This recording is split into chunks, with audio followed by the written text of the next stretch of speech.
Hello all and welcome. We'll be starting very soon. So get comfortable, get ready for a very exciting panel.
Hello, everybody. Welcome to our university series. Hope you guys are comfortable. You guys are ready to hear an incredibly exciting panel. If you guys can hear us, just let us know. And if there's any issues, just let us know as well.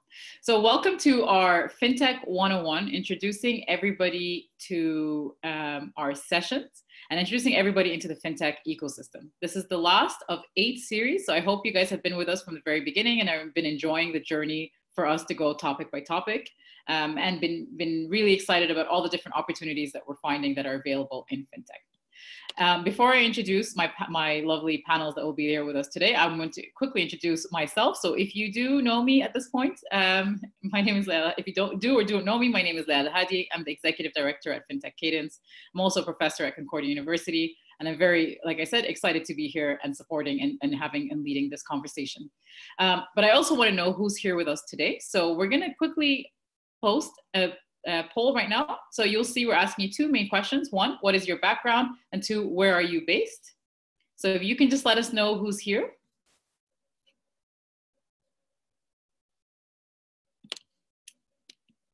I believe you guys can all see the panel.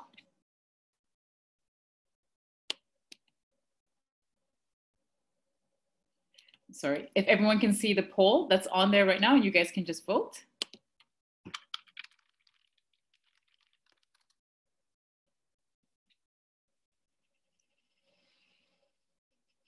Perfect. All right. So we're going to close the poll right now and let's see and share the results of everyone who's here today with us. So we have quite a few entrepreneurs with us. We have a lot of representation from Quebec and some from Ontario. So hello. I'm guessing Kai, that's one of you, is from Ontario. So hello and welcome. Nice to see you 2 days in a row. For everybody else, we see working in financial institutions, working in startups, and a few students and other with us here. So welcome everybody. The more diversity we get, the more excited we often are. So we're gonna keep moving along here. As you guys obviously know, if you're here in the session today, we're very excited because we're talking and addressing how you can work directly with financial institutions, and how we can accelerate innovation in that sense. So we're going to be delving into it deeper. I will be introducing them more formally. We're very excited to see that we have Ilias from Desjardins, from Montreal New Tech and the Cooperathon, as well as Charles from the CEO of Lyra Insights as well. So knowing what the topic is, here's another poll for you guys, making sure you guys are still with us and want to know, why are you participating in the University Series today? What specifically are you looking to learn more about? So you'll see that the poll is now live for you guys. So if you guys can fill it out, that would be great. So it's really important for us, again, of course, to know who's here and what you guys are looking for.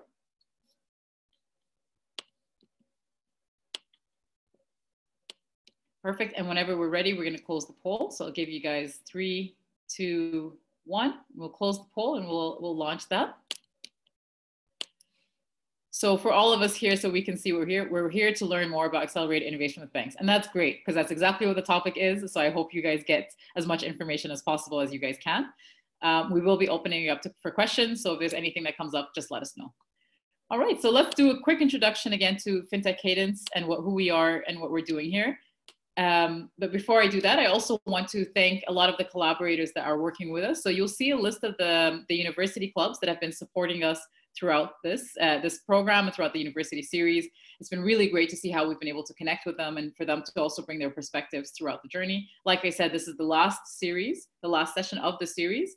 All of the past episodes are all recorded and uploaded on YouTube. So you guys can go into our Fintech Cadence on YouTube and you can check out, we've had some phenomenal speakers, from Jennifer, the COO of Milo, from Eric Morin, the Startup in Residence Manager, quite a diversity of speakers there. And it's thanks to a lot of the panel, to a lot of the university clubs, where we've also been able to engage with university students around this stuff. And so now I'm going to quickly introduce you guys to Fintech Cadence, to the agenda first. So as we said, we'll be doing the introduction to Fintech Cadence. We'll then be going into the panel. The panelists do have questions that we'll be directly asking them, but if there are questions that you guys have, now is the time to ask the questions. You can put them on the chat, or you can put them on the Q&A feature that you see in the bottom.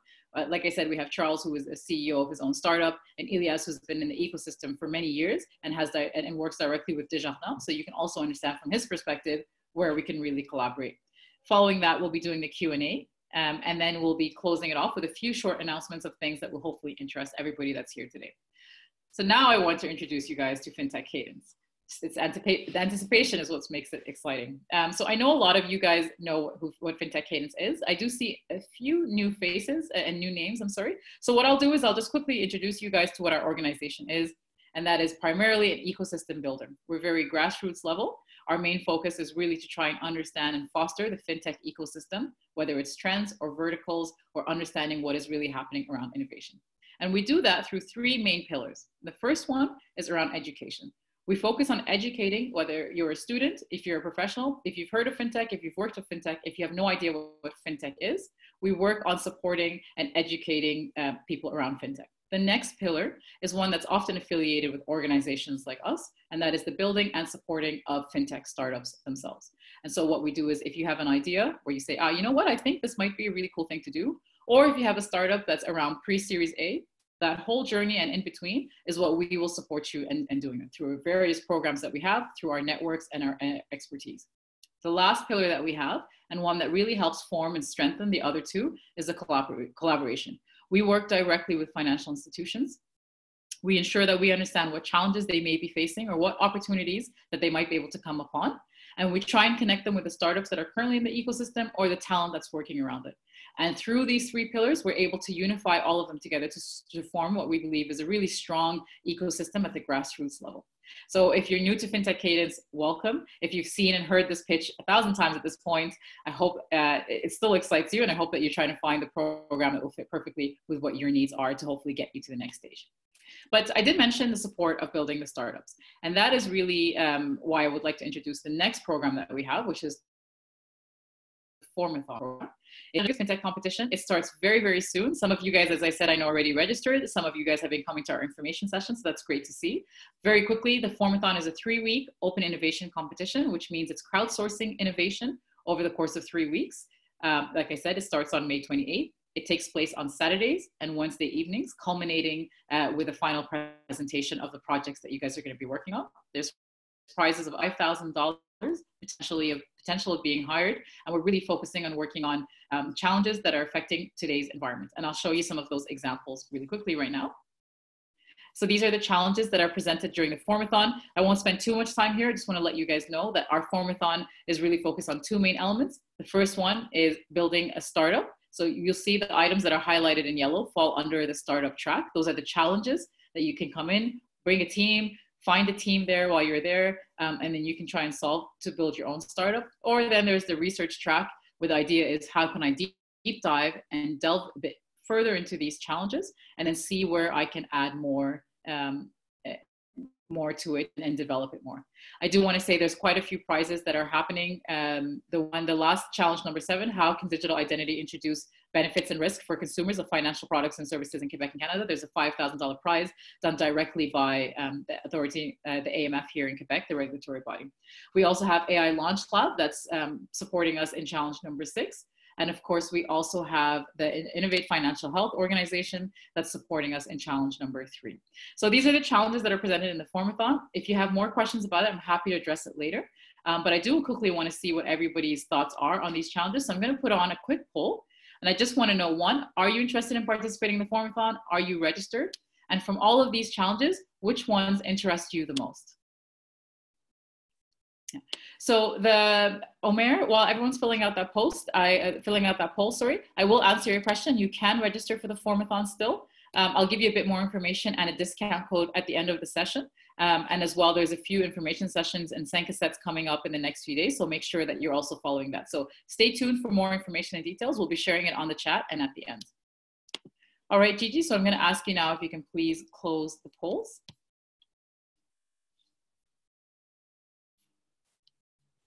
Perfect. And when the poll is closed, feel free to share it so we can get a good idea. Perfect. That's great. I'm glad to see that there's 3 of you guys that are already registered for the formathon. That's really cool. And also seeing the challenges that you guys are interested in. The top 3 we have is how can we support Canadians in rebuilding their savings? That's a great challenge to focus on. How can we increase security in financial applications? That's great. And then we see the rest of them. That's perfect.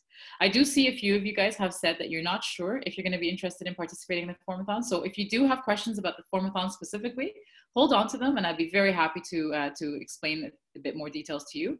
We also do have a 5 cassette coming up tomorrow evening. So if you want to just get to know what's actually going to be happening, maybe speak a bit more to the participants that are there, then we'll be able to do that towards the end. I'll show you how you guys can register for that. Perfect. So as I mentioned, the formathon is quite exciting. It's, like I said, the 3-week competition, but the formathon is also done in partnership with Desjardins. And here I'm going to ask actually Elias, if you are there, to introduce the next competition that will be coming up as well in November, and that is, sorry, in September, and that is the Co-opathon. So Elias, I'll hand the mic over to you.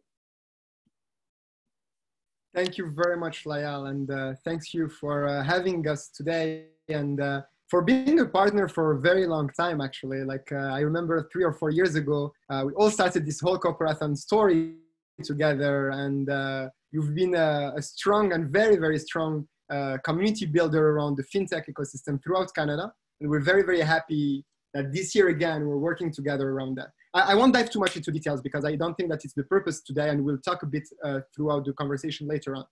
But the Co-opathon unveiling, as you said, the competition and the program is in September, and we definitely hope that a whole bunch of participants of the formathon and others will participate. But the unveiling of it, and we have a bunch of surprises because as you noticed, we're all doing this online, so life is different since COVID, and we have obviously adapted and pivoted. So there is a bunch of things coming up, and we're going to announce them on May 25th, so next Monday at noon. So just tune in on our page, facebook.com/cooperaton. If you want to join the newsletter or whatever to be in tune, or just like, I'm sure that if people who are interested send you a message being like, give me more information, what's happening on Monday, I'm sure you can share this information with them. But we'll be live on Monday around noon, and we'll unveil all the information, the challenges with the organizations, specifically on fintech, but also on other subjects, as Co-opathon is on different dimensions. But again, very, very happy to be collaborating together on this. And thanks for doing what you're doing for the fintech ecosystem. We definitely wouldn't be where we are without you guys. So thank you. Perfect. Thank you so much, Elias. And the feeling is mutual. And I also know have a surprise after the panel is done. So I'll wait till we also announce that exciting element So there. that people have to stay up until the end. Come and warm up to us and get excited by it. Perfect.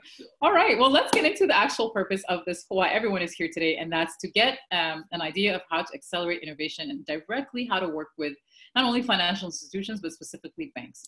So I did introduce you guys earlier, but I do want to officially reintroduce you to the panel. So Ilyas, like I said, has worked in the fintech ecosystem and in the startup innovation ecosystem for years, and has been a spearheader of actually the startup ecosystem here in Montreal. He also works with Desjardins, and as you can see, works with the Cooperathon. And last but not least, in his spare time, in the very little spare time that possibly has, he also leads one of the top organizations here in the sector, which is Montreal New Tech. So really exciting to see him. He has definitely the perspective of understanding startups. He understands how to support startups and works with the banks to understand that perspective as well. So very, very excited to have you here, Ilyas, with us. And on the other side, we have Charles. So Charles is the CEO of Lyra Insights, an up-and-coming startup that you guys should really be looking into. They recently got accepted into the Startup in Residence program at Desjardins, and they are former alumni of some of our programs at Fintech Cadence, but they're also going to be talking about their experience working and developing their products, and then the importance of where they see the relationship with the bank, and specifically here with Desjardins, as that's the one that they're doing. So very excited to welcome both of you into the panel discussion today. And Charles, why don't I start with you? Quick introduction. I did introduce you, but maybe a little bit more about what Lyra Insights is and how you got into that and how you've activated that. Okay, thanks for inviting me, by the way. So Lyra Insight, actually, I started working for a large multinational, an insurance company, and I was in charge of the investment side of that insurance company. Most of what I was looking at in terms of investments were companies that ended up doing fraud at some point and that we had invested in. And, you know, through time, I started to see some patterns emerge. And I thought maybe there's a way to enhance the research process to uncover these frauds faster, or that when a company essentially gets accused of committing fraud, we can, you know, have an opinion or be more likely to be right in assessing whether it's a fraud or it's not a fraud. Because obviously, when a company gets accused of fraud, even if it's a fraud, the management will say, "Hey, we never did anything wrong. It's the person accusing us that's a liar and a cheater, etc." So eventually, I realized that the best way to build that research process was probably externally, because there was a lot of cost involved, and I just saw the potential that it could essentially not only be applied to my employer, but to various firms. And so I started the company. Now, to be more specific in terms of the things that we do at Lyra, we started really focusing on the people behind the companies, and we want to know, did they commit fraud in the past? So a lot of the fraudsters are hiding that information. If they committed fraud somewhere, they'll change the company name. They will not put the information in their bio. So at Lyra, we keep track of these things, and we have our own proprietary database, and we make sure that even if someone takes it off his resume, it's still in our database. So if you're searching that person, you'll still find the information. So that's very valuable for an investor. Another thing we're doing is we're quickly identifying who knows who.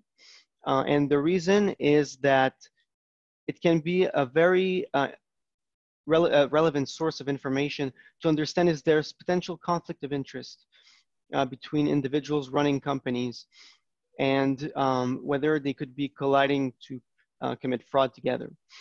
And finally, we use various fraud risk indicators, and we aggregate them, and we come up with a risk score, so that if you're an investor and you don't necessarily want to go through all the red flags that we're looking at when assessing fraud risk, you can just kind of look at our score, and you'll see right away whether we're concerned about the company being a fraud or not. So those are the main things that we do.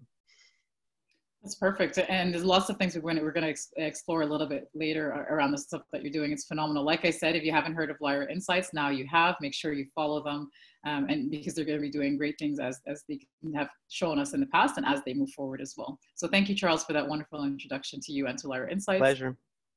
Elias. Yes. I don't know which one you're going to introduce, but if we can maybe introduce yourself and the perspective you have around working directly perhaps with banks and your experience working with startups as well. Absolutely. I know we are on a time constraint, and me being from Morocco, it's not always the best person for time management. So I let you cut me if I go too far. Feel free. I won't take it personal throughout the conversation. Feel free. Now, so I had the chance to work on the launch of the Innovation Lab of Desjardins, and for the last couple of years on the Open Innovation department that we launched, and on one hand, and I had the opportunity to work, as I said, on the Cooperaton side. That's a program and competition, and working with aspiring entrepreneurs, as well as launching the Startup in Residence program about 3 years ago. And the first startup we collaborated with was Data Performers, that you probably have heard on at the crossroad of fintech and AI, but they also work in a variety of other fields related to AI. And yeah, it was an interesting experience, and the challenges, the learnings, and we're getting better year over year, just as Fintech Cadence is getting definitely better and stronger year over year around those collaborations. So that's on the Desjardins side. I've been an entrepreneur back in the days, State 22 that is still running today.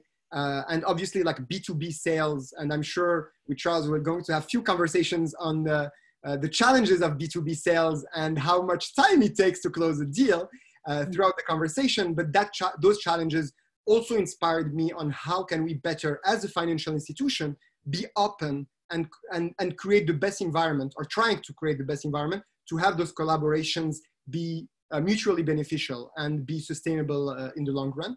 On the other hand, and this is a little bit like the consequence as well of Montreal New Tech, the spirit, the vibe, the culture of a nonprofit that is dedicated to the startup ecosystem since 2008, and where basically what we want to achieve is helping create more ambitious entrepreneurs based on science and technology who are aiming to take over the world, but at the same time help commercialize this and build better ties throughout the ecosystem. So those comes together, and here I am. All right, that was great. And this is exactly why I'm very excited for this specific university series, because both yours and Charles's experience is as holistic as it gets. It's almost like a cheat sheet, if you will, of the whole process of all of the different organizations. So I hope those of you guys who are on the call and listening, you guys are starting to get excited. You guys are starting to develop your questions, because we really have the cheat code on how it works. So maybe I'll start us off with something very rudimentary before we get into it deeper. But we often talk about the importance for startups for fintech startups to succeed. They need a partnership with a financial institution, or at the very least, a relationship with a financial institution. Why is this important in the first place? So I'll bounce back between both of you guys. So I'll start with you, Elias, and then I'll come to you, Charles. Of course. I would say, of course, it's important and it's crucial. Nobody wants to waste time. And I think especially for startups, every minute counts. If you're not moving forward, you're moving backward. There is no status quo. So having a partnership, and I'm sure like Charles is going to follow up on that, makes it faster. You understand better your environment. If you want to play a game, you need to know the rule of the game, and you need to know what play field you're playing in. So having a partner will help you understand better the environment where you are, as well as navigate this environment. But above all, and I think as in any relationship, we can talk about couples, roommates, as well as business partners, and even more when we're not necessarily talking the same language. Between a startup that is more like entrepreneurial, wants to go faster, wants to just innovate, you know, like the motto of break things and move forward, or break things fast. Whereas on the other hand, you have a larger player who wants to play maybe slower, who has like some issues or challenges or importance to maintain, I would say, compliance, et cetera, that makes things a little bit different. The politics inside, et cetera. So this partner makes your life easy, makes you know what's going on inside from within, but also, and the third point is the most important, and I will stop there, is building trust. It helps you, it's like a recommendation. You know, when I walk around and I'm like, hey, Layal is awesome, that gives you a recommendation within the organization to actually give you an ear. And many startups forget this, especially in the fintech environment, because financial institutions are usually large. Like Desjardins, for example, were more than 40,000 employees. Who do you knock? At which door do you knock? There is not one single point of contact. So having a partner within will help you navigate that and build trust with the different partners or people that you may meet along the way. Absolutely. Thank you, Elias. And Charles, from your perspective, why did you feel you needed, again, either a relationship of some sort or a partnership with a financial institution? Oh, sorry, Charles, I think you're on mute. Yeah, sorry about that. So, I mean, it was, for me, after having gone through several steps in the startup ecosystem, I wasn't exactly sure if it was the right path for me. But when I basically met with Desjardins and some of the staff that support the startups, I quickly realized that they were going to be tremendously helpful to make me understand what I can expect, essentially building a startup while also dealing with what is a gigantic company. When you think back that I was at that point only two people working on my startup, right? And so it really helps set expectation as a start. You know, some of the staff there, I mean, whether it's part of the lab or just essentially people that are interested by startups and attend events, they'll help you understand the functioning of Desjardins when it comes to working with a startup.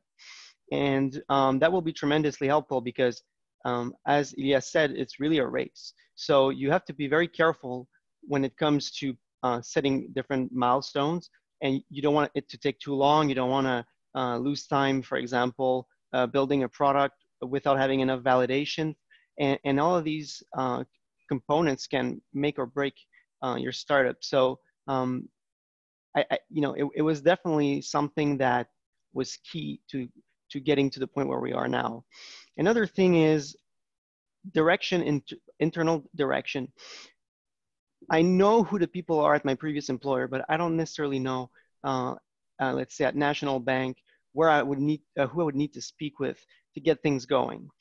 You know, having Desjardins with a lab, they're there for that, right? So it's not going to be uncomfortable, or you're not going to essentially invade someone's LinkedIn and just start somewhere where it could be a bit invasive. So it makes the communication channel very smooth right from the beginning. And the other thing is they make you participate in the ecosystem. So for example, they introduced me to Cooperaton, and I had a chance to pitch there. And so that's another that's where having a partner is more than just a client. You know, it really helps you grow, and it makes you unafraid to ask questions.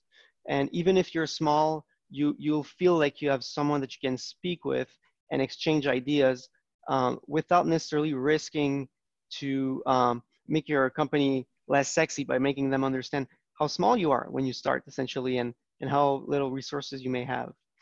So for me, that was really invaluable. Absolutely.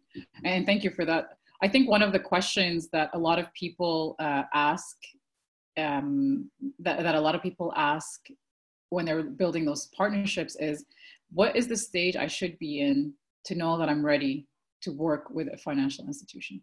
So Charles, for you, how did you know you were ready to start the conversation with Startup in Residence? Or even when Startup in Residence approached you, how were you sure that, yes, this is the right time for me, I feel comfortable, and it's going to be valuable for both of both of them, us in the relationship?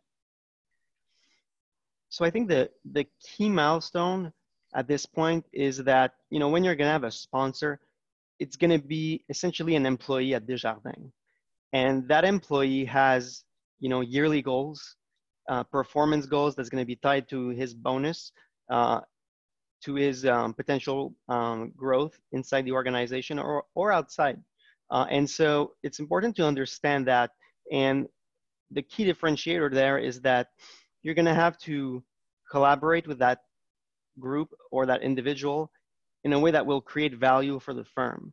It's no longer about necessarily validating your idea or interviewing them to get some feedback. Of course, there will be feedback and you'll iterate with that sponsor. But at the end of the day, you need to feel confident that you can deliver a product, that you have the team in place to execute and really have a business relationship with. Mm-hmm.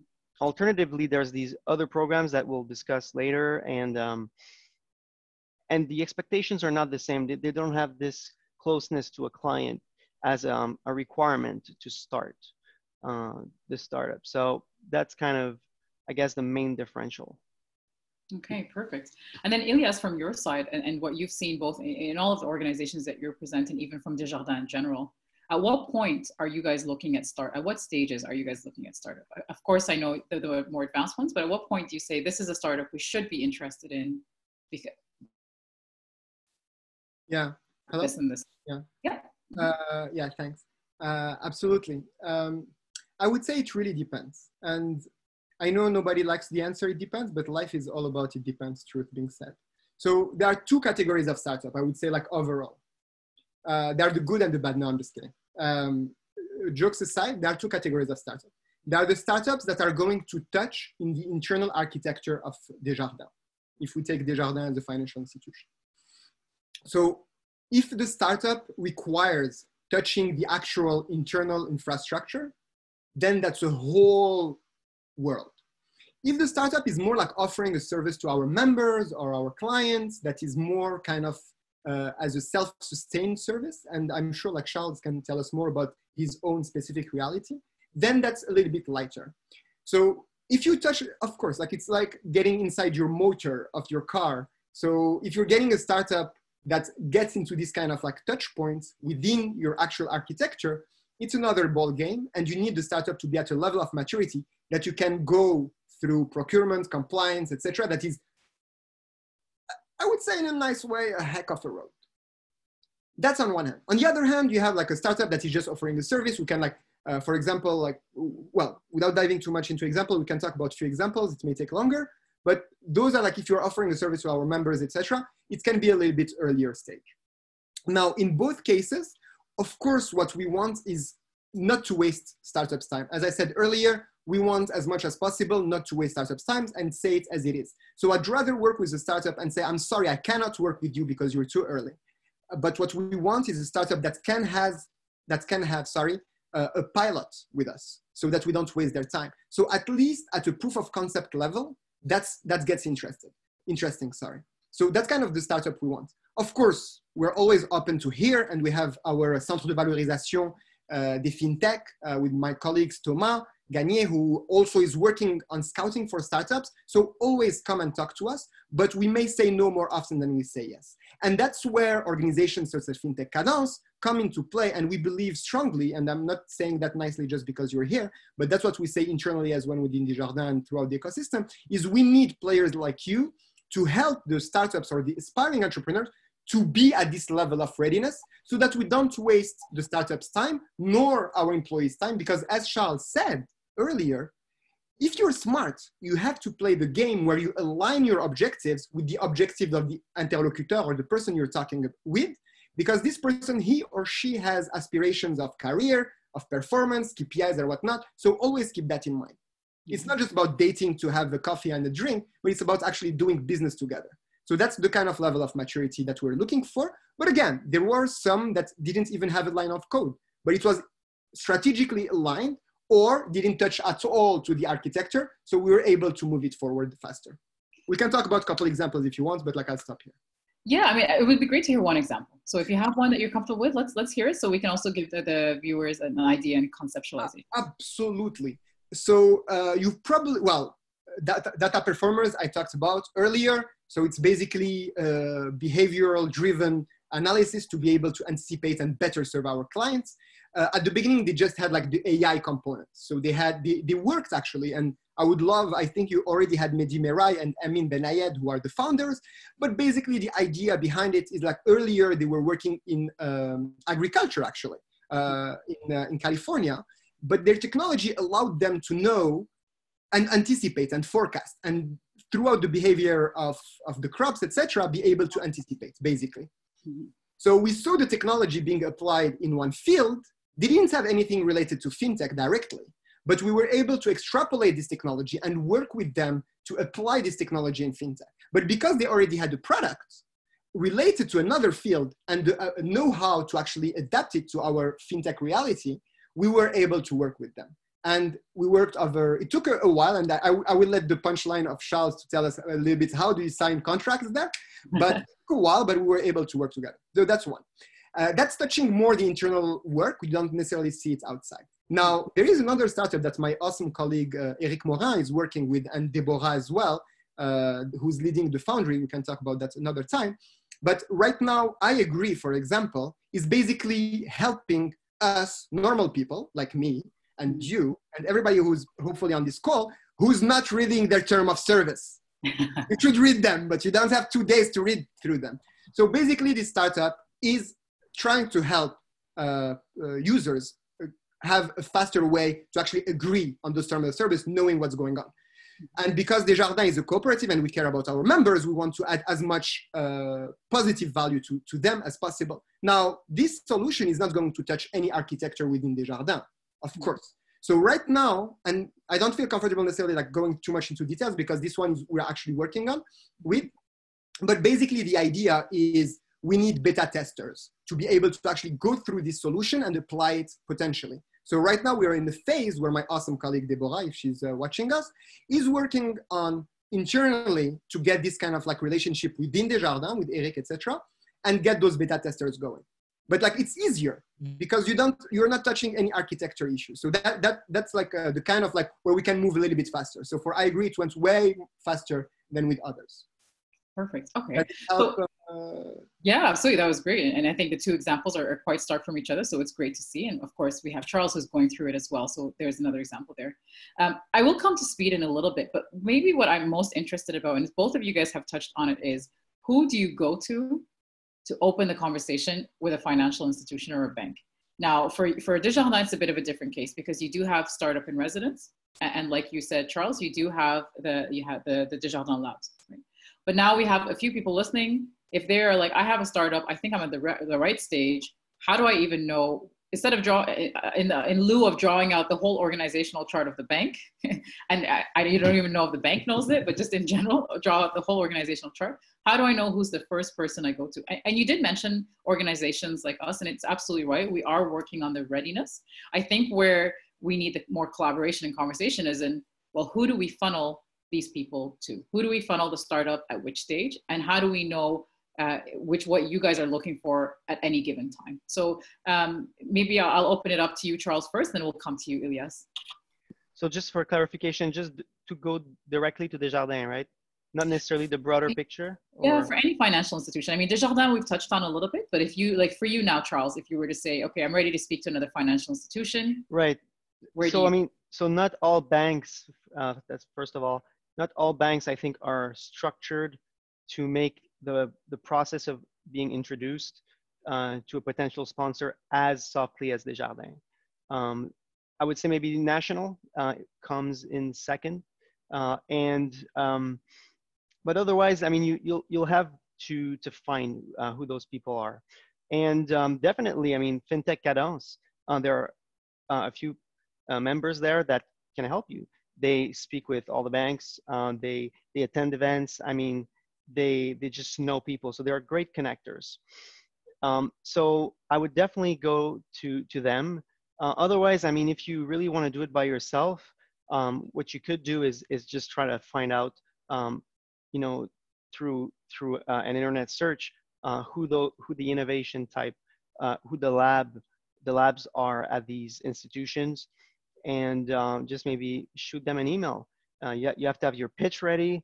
You have to make sure that you know, you're presenting your best, I guess, you know, yourself as best as you can, rather, and then yeah, you shoot for it. But I feel like if you're not sure, if you're not entirely sure if you're ready, then I think the best way is to try to find the path of least resistance on how you can really start somewhere and not be disqualified right off the bat, and slowly go through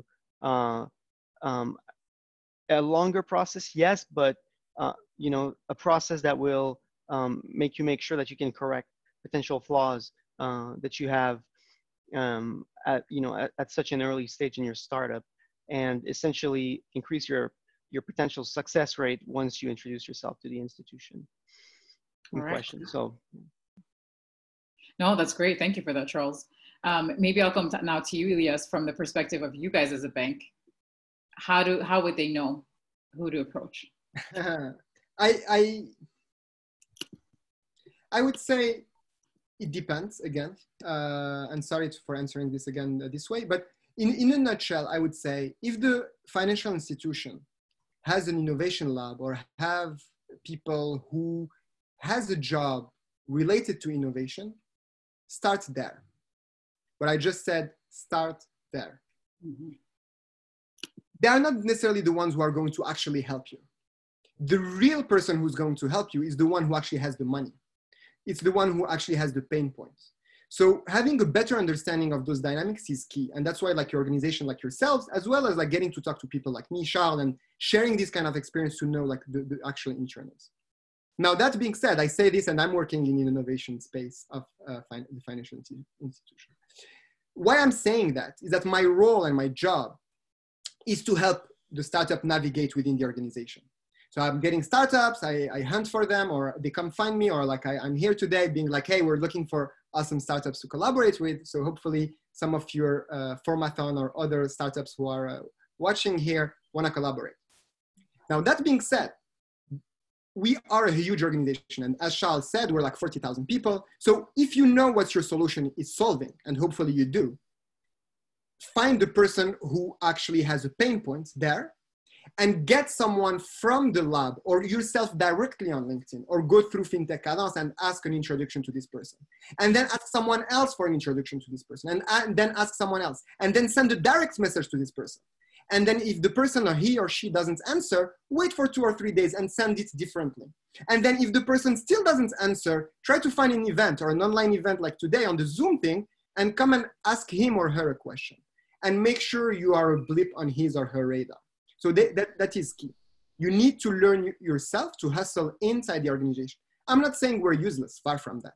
But what I'm saying is in those big organizations, you have to be in their top of their mind. So you have to learn how to fish yourself and navigate that part by asking questions so that like the question you asked me and I'm giving you this answer, as well as ask for Charles who has an experience there, you, etc., etc. So you have to do your homework to know who has the pain point on one hand and who has the money to do it. So ask those questions first.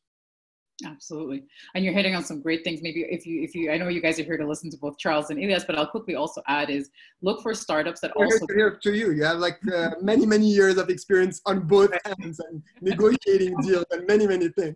I think we're just as, if not more relevant than us. Right. But maybe what I'll just say from what we've seen in Fintech Cadence is what's also really important is the peer relationship you can create with other startups that are already there is also very valuable. Now, sometimes I know startups look at each other as competitors, but there are startups who have established relationships with financial institutions that would be more than happy to explain to you how they did it. Maybe what they won't do is connect you directly to them, although more often than not they do.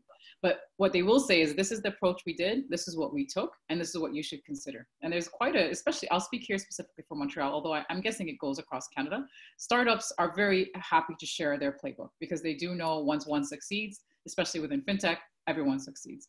And so it's one thing as well. So if you're looking to create those relationships, look and see what other startups are doing, connect with them so that they can also help you and open those doors for you. And then the other thing I'll just add very quickly, Elias, is what you touched on is make yourself known, make yourself top of mind. The way to do that is not only to come to these kind of events that we're hosting, but to ask yourself, where would the people that I want to meet with be hanging out? And now, of course, the answer is probably 99% of the time remotely, which is online, which is great. But there's a lot of things happening online. So how can you still be top of mind to these people, to financial institutions, to banks, the right people in the banks that will be able to connect you eventually in the future. So thank you, Charles and Elias. Those are both great points. One point I will just say, don't be shy of asking.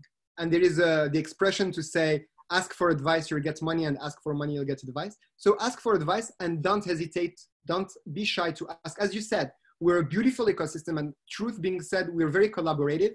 Like Charles here, like go and ask him, like ping us afterwards, etc. Ask his experience for one. but also the people in the financial institution. Many times I get entrepreneurs who are like, oh, I want to contact this person. And then like 2 weeks after, I'm like, did you contact the person? And they're like, I don't know what to tell him or her.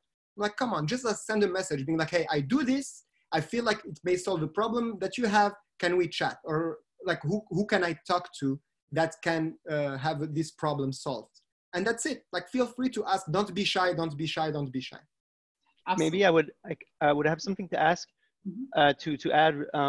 So something that's worked for me. There's two things you can do. If you just want to pitch your idea and it doesn't really get you any traction, let's say you're on LinkedIn and you reach out to someone and you know that person is the right person to speak with, then there's nothing preventing you from maybe trying to figure out a way you can add value to them through your company if you have a minimum viable product.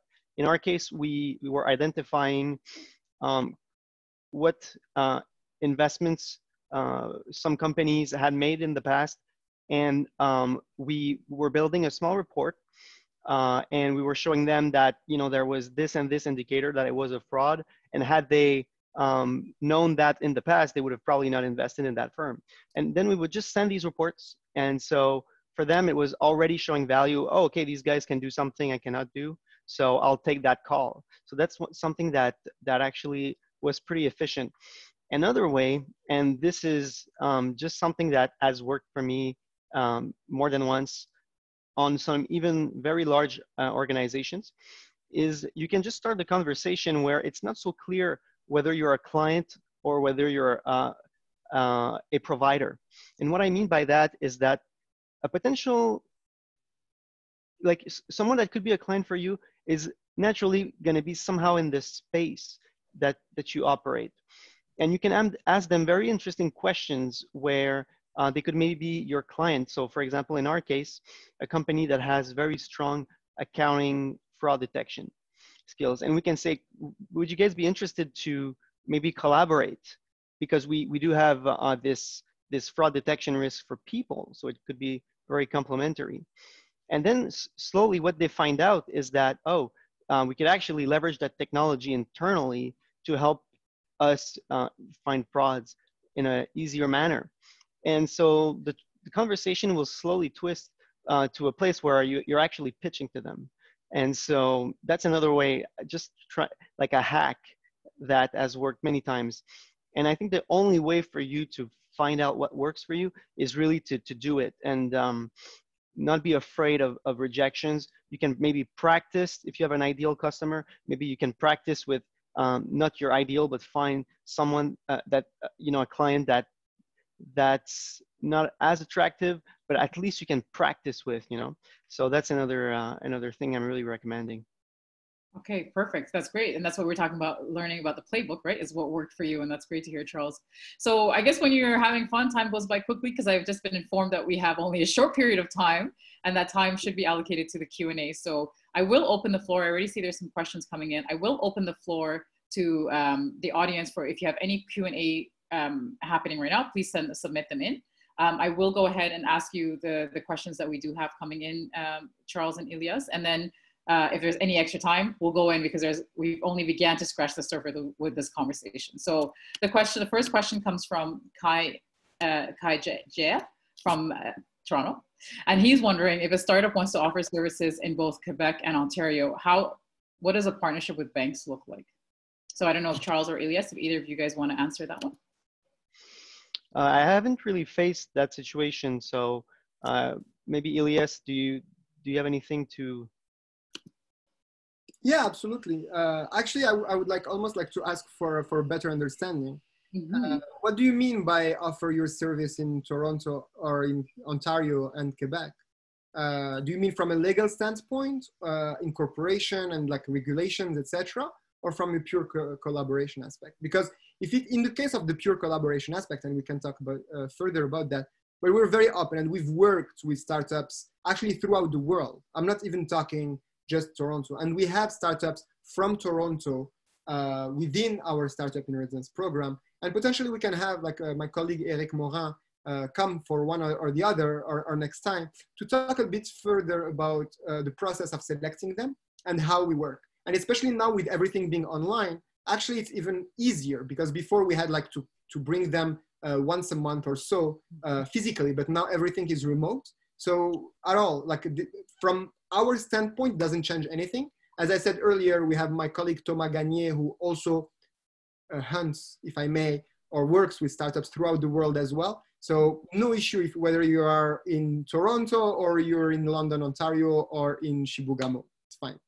We definitely want to work with you. Perfect. So you guys need to find these hunters that are finding startups, and you guys need to be connecting with them.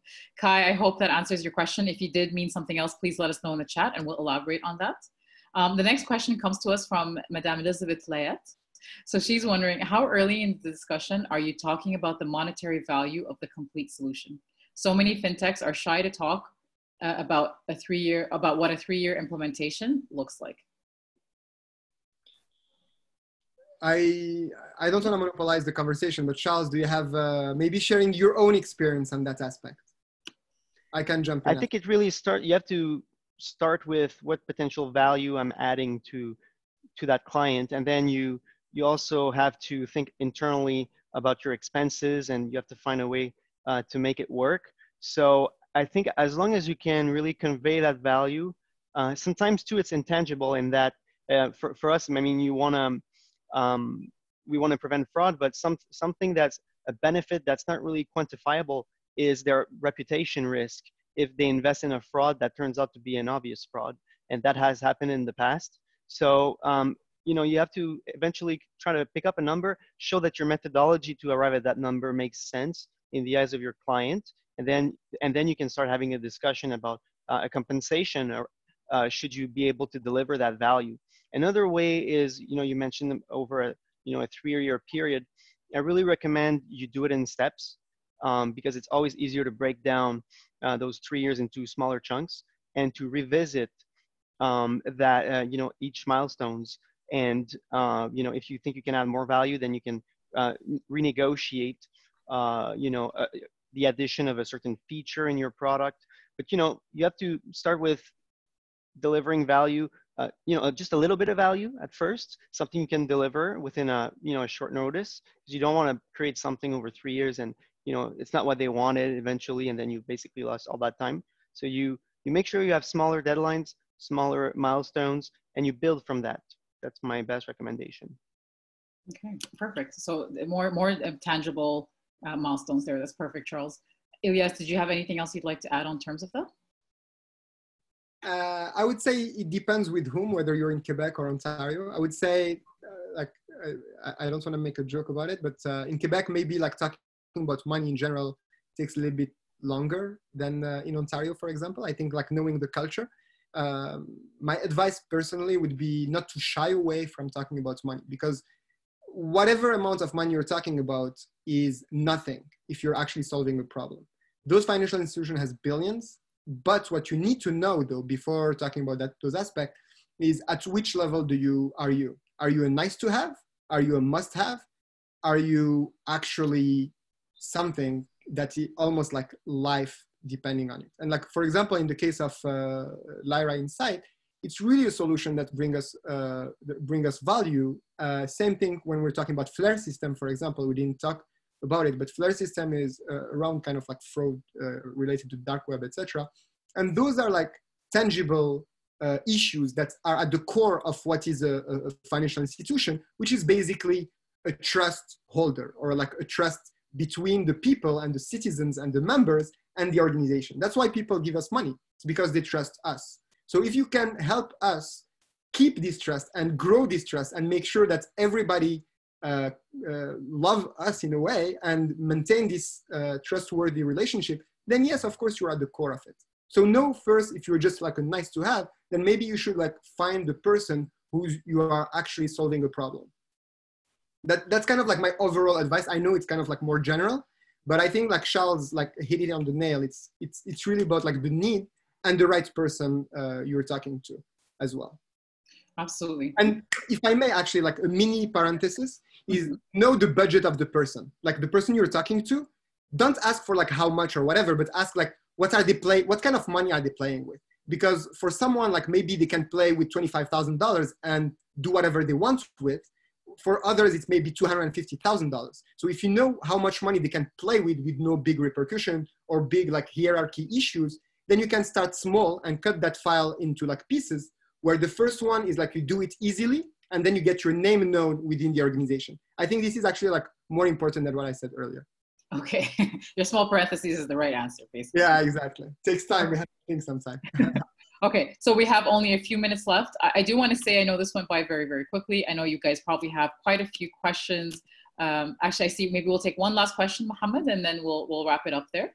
And the question is, what is more beneficial for an early stage startup that has an MVP and wants to build a prototype of its product? A fintech accelerator or a financial institution sponsor or partner? It's an excellent question, by the way, Mohammed. That's a very, very good question. Yeah, absolutely. Yeah, so Charles, do you want to start? And then I'll bring it to you. Okay, sure. I would say it depends, really. So an accelerator is likely to really open you up to a lot of potential clients. So, it's probably at a later stage, I would say, than just having your first sponsor, let's say. And so, if you have the chance, the opportunity to join an accelerator, I'll say do it right away. If you don't think you're ready, then you have to find your first sponsor, right? And so it's a different thinking, but it's a crucial step once you want to join an accelerator. So I think it's really important. It's really important to understand, I guess, like the basic structure of your roadmap to getting to the accelerator. And it's something I really recommend you research on, because it's, we cannot discuss it, in the time we have, but I would say that's the best thing to do. Just learn about the basic process to getting to an accelerator. Perfect. Thank you, Charles. Elias, did you want to add on that? I think the question is really, really good. I don't think we can answer it very quickly. It should be like a session by itself almost. But if I may try to do it quickly, don't laugh, Layal. I'm not laughing. I'm with you. But I would say if you're at an MVP stage, and like I think that's what Mohammed said, if I'm not wrong, yes. An earlier stage, build trust. And I know I said it earlier, and I say it a couple of times, but behind any big bank or any big company or any smaller one or even an accelerator are people. So build trust with those people. Now, this may be like very large, but my point is ask questions, go check with them. Don't spend too much time applying for all of them, but build trust with few players. So in the case, for example, if you have an MVP, a great way to build trust is, for example, be part of the formathon right now. Build your product, work on it, and build ties with the organizer. So like see it as almost like a circular aspect. You have like the small circle of Fintech Cadence and the formathon, and then they will connect you with few organizations. Those organizations ask for advice, get coaching, ask them to do introductions. Like what Charles said earlier, those coaches, etc., ask them to get to know like which accelerator can be potentially relevant when you're at the moment where you have to accelerate. Because as Charles said, even if you are accepted in an accelerator, don't waste your time there if you're not ready to be accelerated. If you have an MVP, but you don't have the product market fit, some accelerators may accept you because they have like a hole to fill. Don't waste your time if you're not the right fit at the right moment. And again, so expand your circles there. And second, like, for example, you do the formathon today, like if you are the university series, that's a very good one. Then you do the formathon, you join the formathon, you work on it, you build your network and you build trust around those players. Don't sell when you're not ready to, for them to buy actually, but like build those relationships, build this trust. Then there is Cooperaton in the fall. If you think that your product, and as Charles said, your roadmap of your product will make sure that you have a potential pilot in the fall, then do Cooperaton in the fall. Because it's propelled by Desjardins, they want you to succeed because it will make us look good. What you have to understand is like you are aligned with our own interests when you're part of Cooperaton, because the better startups we can propel, the better we look good as well, and you look good and everybody is happy. So that's how you have to approach this aspect where you align your interest with the interest of the party you're with. And in this case, my advice in a very simple manner, if you're at an MVP level, is do the formathon, then potentially join District 3 as an incubator, and then join the Cooperaton. Try to shine as much as possible. We can talk about those aspects later on. And then you will probably have enough trust within the ecosystem that people will actually vouch for you. Because when you reach the level where people vouch for you, you're golden. Exactly. And I couldn't have said that better myself. Likewise, I totally improve. I totally approve. Sorry. Perfect. Good. I also want to bring out a bit of, I hope it's not calling you out too much here, but Elizabeth Layette is also on the call with us here as an attendee with Holt Accelerator. So if, Mohammed, for those of you guys who are considering and want to know a bit more information, don't be shy to reach out to Holt Accelerator.